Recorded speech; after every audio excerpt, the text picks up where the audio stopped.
Hey, what's up? My name's Samuel Leeds. I'm a property investor, and on this video, I'm going to be interviewing a guy called Razza, who's from Iran, but he moved to the UK and he's built up a property empire. And you're going to be learning how he did it, and also along the way, learning the tricks, the tips, so that you can do the same thing too. So, Razza, thank you so much for coming down to my house. Thank you so much, Samuel. Thanks for inviting me, and so excited to start this show and help as much as people we could. Now, people may remember you because I very first met you as a letting agency, because when I was looking for a property for one of my students to live in, and we found this beautiful penthouse apartment in the Canary Wharf overlooking London, and when we came to view it, you were the agent, and I didn't know who you were, but you knew who I was. Yeah, and I was pretty shocked. I was like, what? Someone else called me. What Samuel Leeds doing here? But yeah, that was the first one.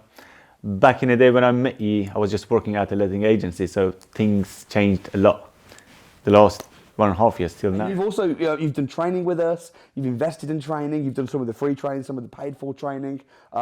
You've used to work in a bar, then letting agency, rent to rent.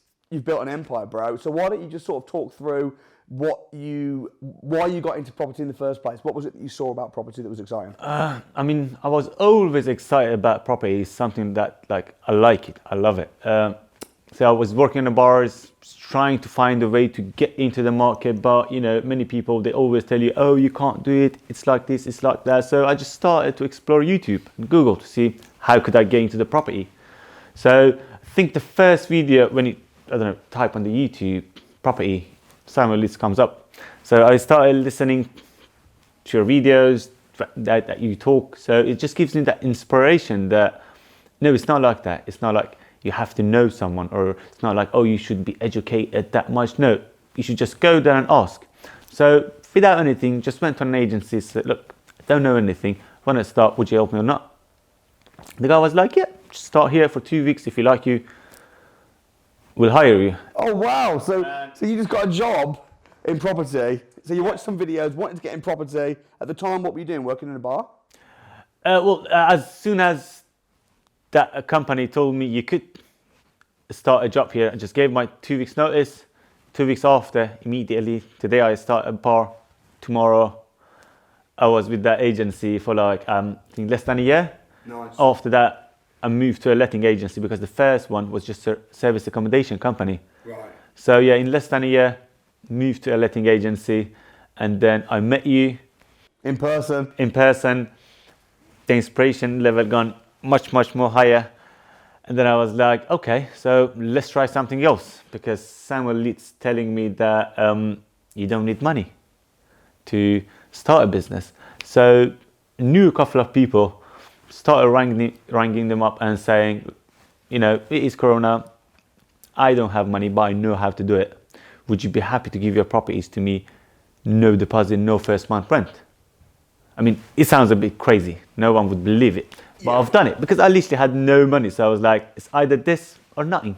Yeah. So obviously many people, they laughed, they said no, but I think second or the third person, he was like, yeah, I'll give you a try. I'll give you 2 houses. If you could get rid of them less than a month, you'll have it. So you're basically just renting houses and you're getting a free rent period and no deposit for the first month or whatever, but you're renting the property. How is that going to make you money just by renting a house or an apartment? I rented HMO properties. So what I've done, talk with the landlord. I had a month to either get rid of the properties and start the business or lose it. So I did my best. Actually, in 4 days, both houses gone. Right. So I paid the landlord. He was quite happy with the methods that I've gone through and with everything. So slowly, he just gave me more properties. And I think he got nearly 50 properties that slowly, all of them are coming to my portfolio. I already done nearly 20 of them. Wow. So how, financially, I'm just trying to work out how you're making money doing this. So how much profit are you making currently on average per month at the moment from doing this? I mean, at the moment, we make nearly 10K. Obviously, as you know, HMOs has its own costs. Sometimes you need furniture, sometimes you need this, that, but we make about 10K. But the lowest that I make these days is 6-7K. It's a guaranteed 100%. Right. Which is fantastic. 2 years ago, I used to work in bars and making £1,200 a month, but now I work I don't know, 2 days a week, less than that. Wow. And I'm making that much, and I'm trying now to start the letting agency. So, I mean, in total, it literally changed my life in the last 2 years with just your videos, your classes, obviously a little bit of a research by myself, but it's all started with you showing and telling people that it's actually not that hard. Yeah. You just need to be focused and do it. How much did it help you? I imagine it helped you quite a bit, but I'd be interested to see your opinion, being a letting agent and then going into this rent-to-rent strategy. Do you think being a letting agent first, did that give you a lot of respect and kudos? Did people trust you more because you'd worked as a letting agency, do you think? I mean, that could help, because obviously when you work with a landlord or an investor, it gives them that assurance that you could take care of the property. It gives them that assurance that they will know that you know what you're doing. But then again, if you have no experience on letting, it's just a couple of months hustling. You have to just study, do some courses, and you can start with it. But obviously, yeah, if you have an experience, it works much more better. Are you buying houses yet? I'm planning to buy my first house. I was actually planning to buy my first house a couple of months ago, but because my visa expiring, I can't apply for a mortgage. But this August, as soon as I get my new visa. Are you British? No, I'm in a 5 years visa here. Oh wow, okay. That's why I can't buy anything. Otherwise, I would have bought my first house literally 5-6 months ago. But this August, I'm going to buy my first house. Great. How does it affect you not being British, being on a work visa? Does it affect the rent-to-rent business and being a property entrepreneur, or not really? It's just if you're buying? I mean, for the business, it's not going to make any changes. I mean, it may make changes or not, to be honest. On one side, no, if you want to do the job, you could just do it without anything. But on the other side, obviously, any business, you need to get mortgages, you need to get loans, you need to do some stuff, which, yeah, if you're not British, unfortunately, you can't do some of this stuff, like the mortgaging or getting some loans to start up your business. So it was a bit of trouble, because many people, they get a startup business loan and they start their business. But for me, because I can't do that, I have to start the business literally with zero. So you couldn't even get a business loan? I started my business with £13 from the company's house, and on that day I was minus 200 on my overdraft. Wow. So you've got zero money, you're on a work visa, but you've got courage, experience. Yeah, I mean, it will come honestly. Like the first 2 houses that I mentioned, I literally had no money. But in 5 days, both houses has gone. I literally just collected those people's money, gave it to the landlord, and I made nearly £1,000 on it. And I was like, what? In 4 days, I literally made the whole amount of money that I was making in a bar. So after that, it's just all started. I've had 2 properties, then it become 3, 4, 5, 6. And obviously, here and there, I've done some things like I've done your deal selling. And immediately after, I had 2 deals that I sold. It was exactly what I used to do, but you just showed me that, oh yeah, I could charge people actually for finding the deal. So I just sold them the deal and I made my money back. That's amazing. And that's the point. When you invest in yourself, the idea is that you then make the money back, because you can't grow your bank unless you grow yourself first. Yeah, I believe that all of those ones helped me a lot, especially the deal selling.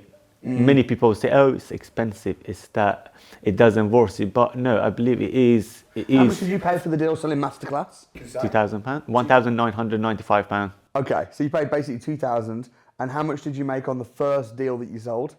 2,000. And how long did it take you to sell the deal?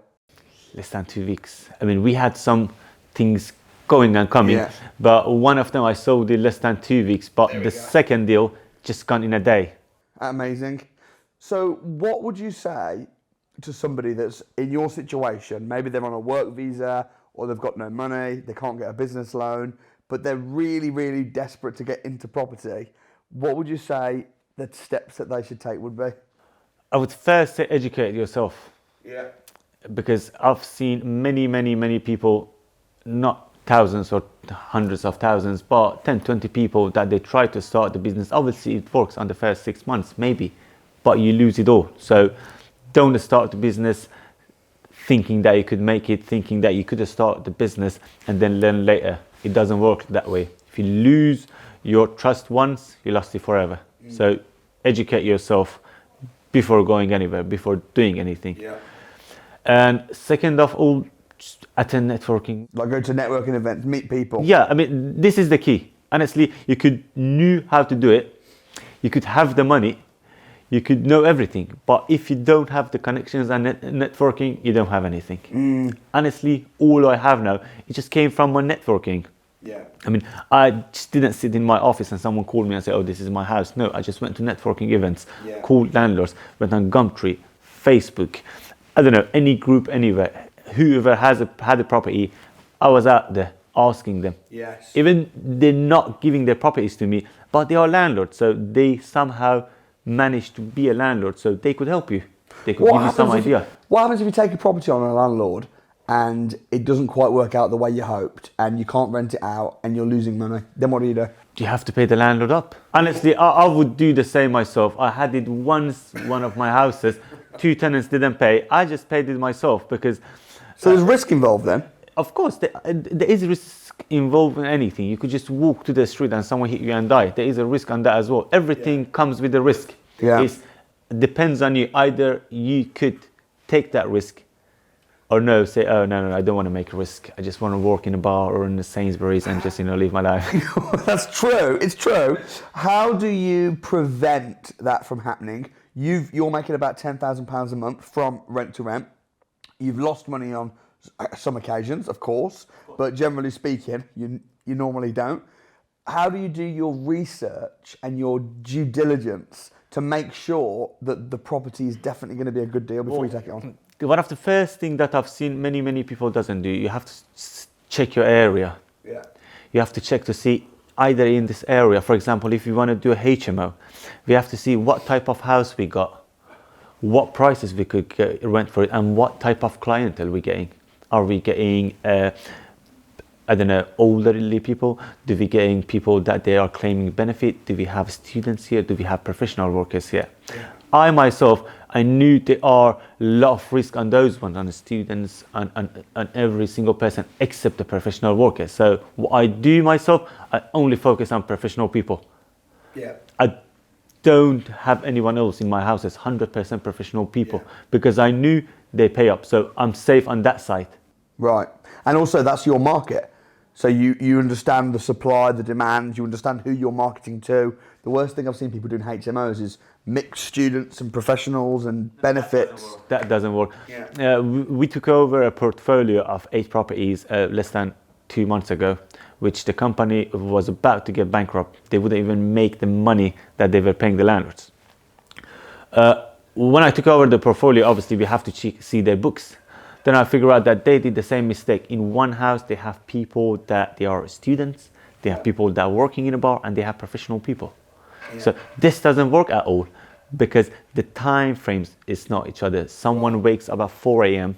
Someone comes back home at 2 a.m. So they bother each other. They have noise. The tenants are not happy. They rubbish the house because they're not happy. Yeah.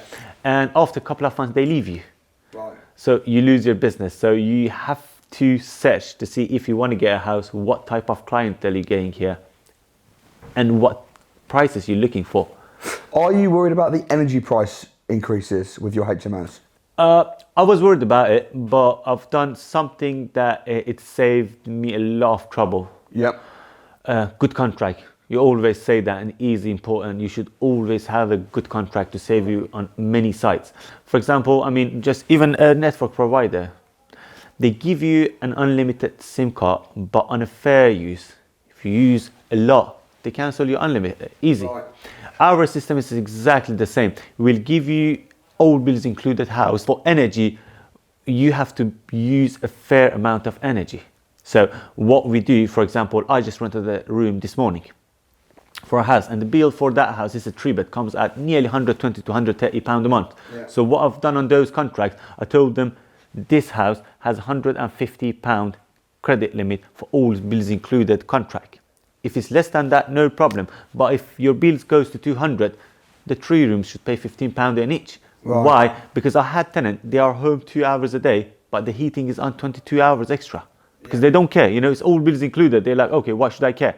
But when I do that, first of all, they don't waste energy anymore. Yeah. They turn it off. And second of all, if it goes higher than what I calculate it, they will pay for it. Because I had some cases that I have to pay nearly £300 a month on energy while I was just counting 150. So I just done that. So you just put a fair use policy and you say the bills are included up to this point, and if it goes more, then the others all chip in. And we are fair about it. Like, for example, for the house that I mentioned, the bill is 120, 130 every month. So we didn't say 100, we said £150 to just even make sure, even if they are wasting a little bit of energy, it's still all right. Yeah. But if they go further than an amount, then they knew that they have to pay. But it's good. It's actually good, because since that time that I changed my contract, all my energy bills came down from what I even expected it. Right.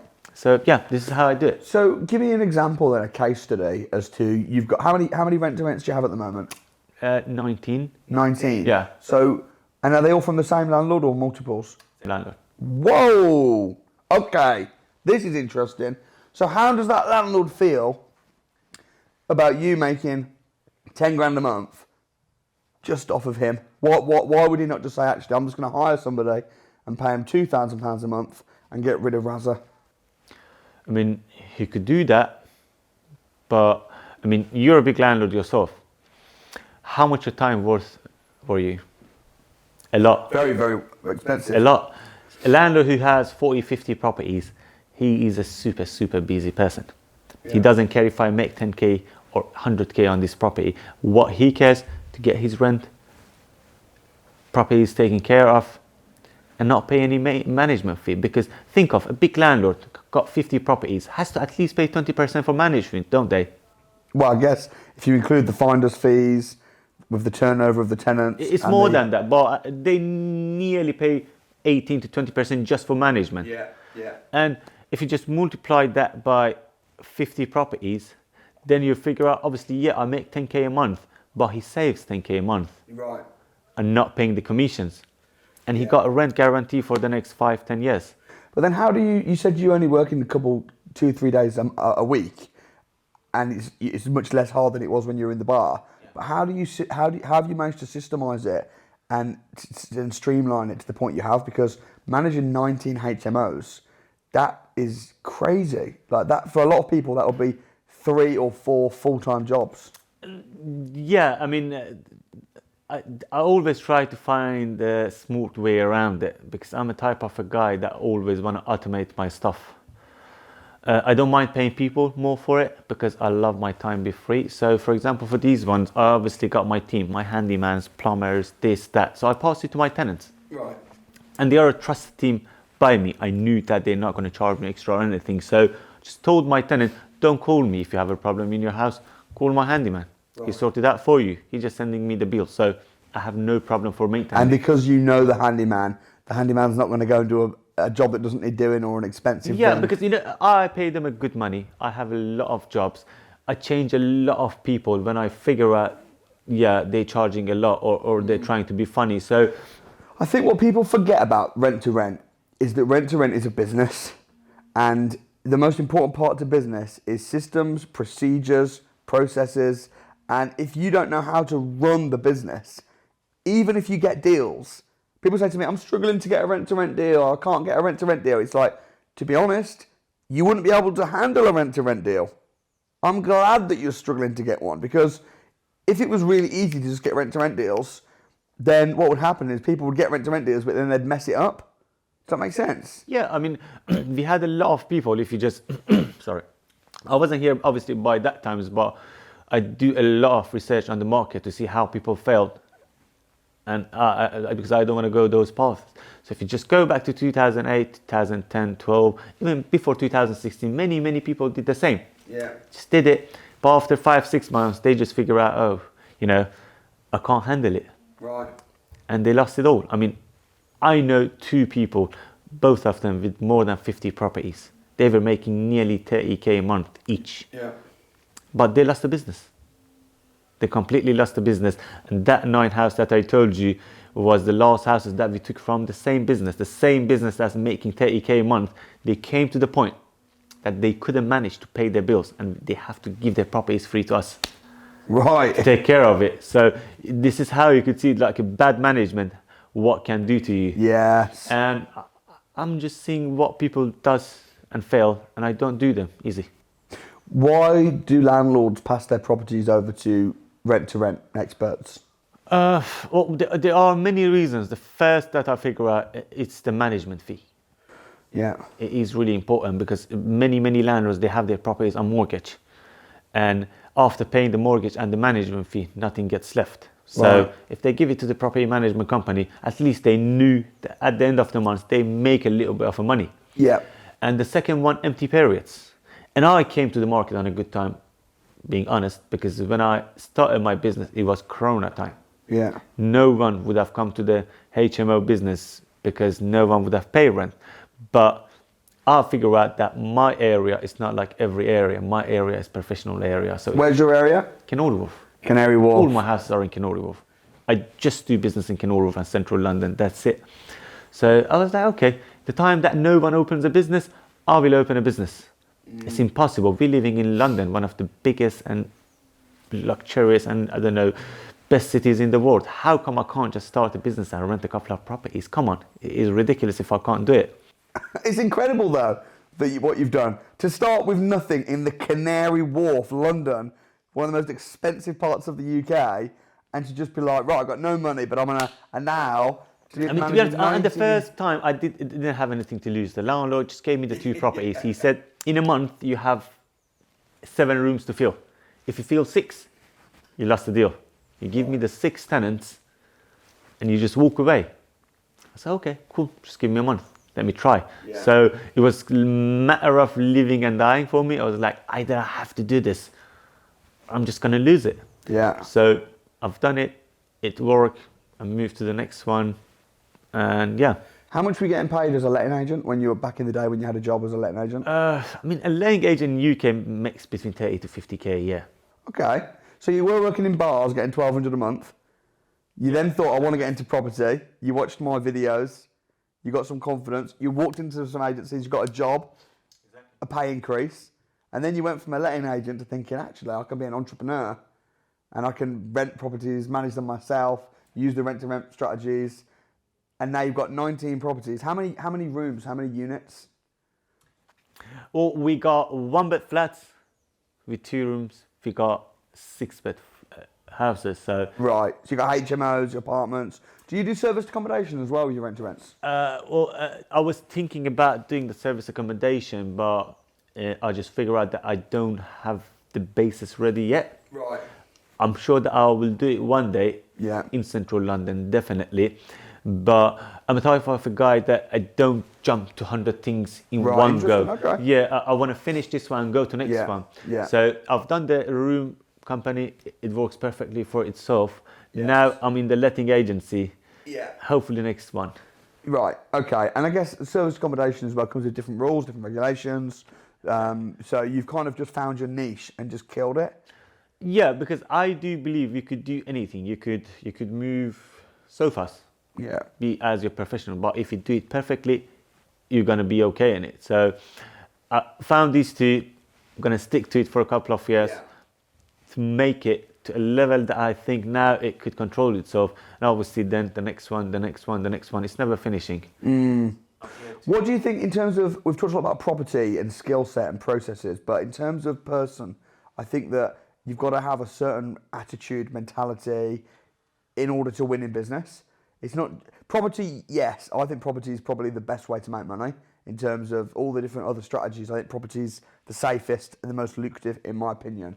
But what do you think separates successful people and unsuccessful people in terms of the person? Well, I mean, first of all, we have to, say it's the person that does all the job. It's your mentality that does all the job. The difference between Reza who works in a bar and a Reza who works in a letting agency is just that mentality. Nothing changed with me. No information came in and went in. It's just that, and just single steps about your daily routine. Yeah. Because you can't have a daily routine that you wake up late, you don't have a good food every day. I don't know, you don't educate yourself, you don't study and be like, okay, I want to be a successful CEO. No, you can't be. You can't never be that. For me, honestly, sometimes my friend used to say, "Oh, you're crazy, waking up at 5 a.m." And I didn't need, honestly, to wake up at 5 a.m. But I forced myself. I said, no, I have to wake up at 5 a.m. every day. I have to do a little bit of a research every day. I have to do training every day, then go to work. Yeah. And that made me to become more successful. Right. Because I just put a plan for myself, like kids. That this time I wake up, this time I do this time I do that. And I just followed the plan that I put for myself just for 3 months, honestly, just for 3 months. And on that 3 months, my life changed. It's so interesting what you say, Razza, because when I was at school, and I wasn't very good at school, but they tell you, right, you've got maths for 45 minutes, then you've got English, and you've got this, and you've just got your classes you've got to do. And if you're disciplined like that in your business, you don't have to necessarily work 20 hours a day. But if you just say, I'm going to focus, I'm going to get what I need to get done, I'm going to do the things that need to be done, rather than twiddling on right move and look, I'm actually going to make the calls, pick up the phone, then it's not hard being successful, but it's also not hard being a loser. It's just about choosing which hard you want to pick. Yeah, I mean, as you say, it's not hard to be any of those two, but if you have just some planning and you want to do it, it is really important. I've seen many people that they don't want to do it. So first of all, you have to have that mentality in your mind that I want to do it. When I moved to London, honestly, I moved to London just in 30 minutes. One day I came back home, I woke up, my mom was downstairs in our house in Birmingham, and I just had my bag. She said, "What are you doing?" I said, "You know what, I'm tired of living in Birmingham and in this situation, I just want to go to London." She said, "What do you want to do?" I said, "I don't know, I want to go to London. I'm sure I could find a way around it." And everyone, friends, family, everyone, they were like, "Oh, you're stupid. You're going to one of the most expensive cities without any plan." I was like, no, I'm just going there and I find a plan. Just moved to London. And I did my job. Many people say, "Oh, you can't do it, you can't do it." But I knew it from the beginning in myself that I can do it. I want to do it and I will do it. That's why since that day, I didn't call anyone else. I just told them, "Guys, I'm leaving. When I call you back, I'm someone else." And I called some of them actually back. But I was someone else. I was a guy that all of them think that I can't be. But I made it in less than 3 years. Literally, I made it less than 3 years. I mean, working in a bar was the best part. When I was in Birmingham, I was jobless. Easy. But I want to make it and I did it. That sacrifice that you made, having to just walk away from your friends and family, not turn your back on them, but just literally go off and I mean, most people wouldn't do that. Most people would want to be safe, they'd want to be in their comfort zone, they'd want to be with their friends and family. Just going to London with no plan when your friends and family are telling you stupid. I mean, that's when you see the difference that some people, they are still 70 and they work in retails, and someone is 30 and has his, I don't know, private yacht, or he's just on a holiday every day, or you less than 40 and you're doing amazing. It's just that risk that you have to talk with yourself, saying to yourself, am I enough to take that risk? Do I believe in myself? It's just that if you believe in yourself, you'll do it. But some people want to do it. They tell you that they want to do it, but they don't believe in themselves. If you just have that belief, everything is done. Everything is coming. I mean, like, come on. It's the best city to live in Europe. And you can't just, I don't know, make a couple of thousand a month. Then there's something wrong with you, mate. I agree. How much does it cost you to live? Are you a big spender, or are you saving a lot of that money that you're making? I'm a bigger spender. Okay, you're a I big enjoy spender. my life. So how's life changed then from 2-3 years ago to now? Well, 2-3 years ago, I used to live in Whitechapel, sharing a room with 7 more people. Couldn't afford to eat that much of a food, and I have to go to Iceland and buy £1 frozen bolognese. Now I go to best restaurants in the city. I buy whatever I want. I go wherever I want. And the most important thing, I set my own times. If I'm not in a mood of working today, I just don't work. If I want to work more today, I'll do it. So obviously, yeah, I mean, now I'm in this level that I'm not worried about rent or car, or if I want to buy anything, or if I want to go holiday. Those times passed. Now I am in a level that I'm thinking, okay, where do I want to buy? Where do I want to invest? Well, it's well deserved, bro. You deserve every success. What's your strongest reason for doing this? I was always good at business. This is what I think to myself. But as a kid, I tried it many, many times with the friends, family to do something. And all the time they were like, oh, you're a kid. What you want to do? Like, come on, just live your life to other people. Have a secure job, this, that. And one day I came to myself. I said, why no one believes in me while I never let them down? So I said to myself, I'm going to risk it. I'm going to do it. Either I can't do it, then I come back. And this is what they say. They say you can't do it. Then I didn't do it. It's nothing going to change. It's still the same things, you know. Yeah. But if I do it, then I did it for myself. Then I changed my life. And I never going to regret it that I never done it.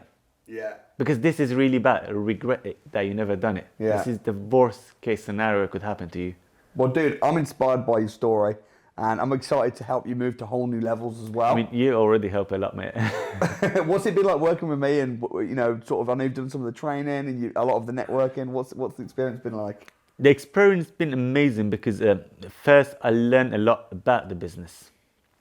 I learned a lot, for example, you are focusing a lot that have a good contract.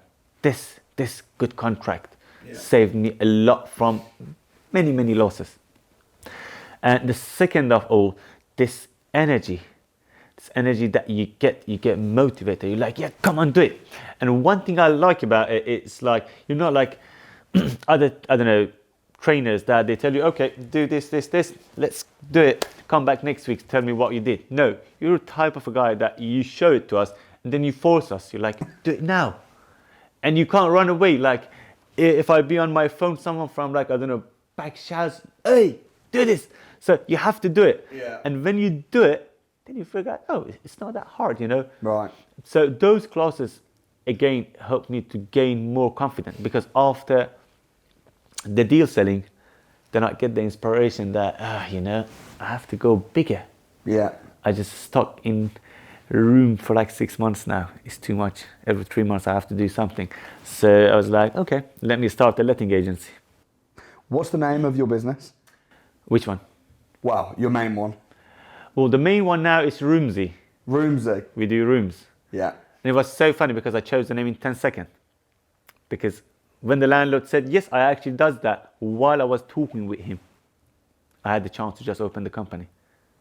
So it's a great name. It is a great name, but it's so funny because I was thinking about the name for like a couple of months and I had nothing in mind because I was thinking about the room business. But on that day, because I was under pressure that I have to give a company name to the landlord in the next 5-10 minutes, I just check. Oh, Roomsy, nice. That's great. It's the kind of thing people would spend 3 weeks working on, but you did it in 3 minutes. And the second one is Wenty and Wenty. Wenty and Wenty. I just like the sound of it, but obviously it shows as we and we. It's like how can people get in touch with you?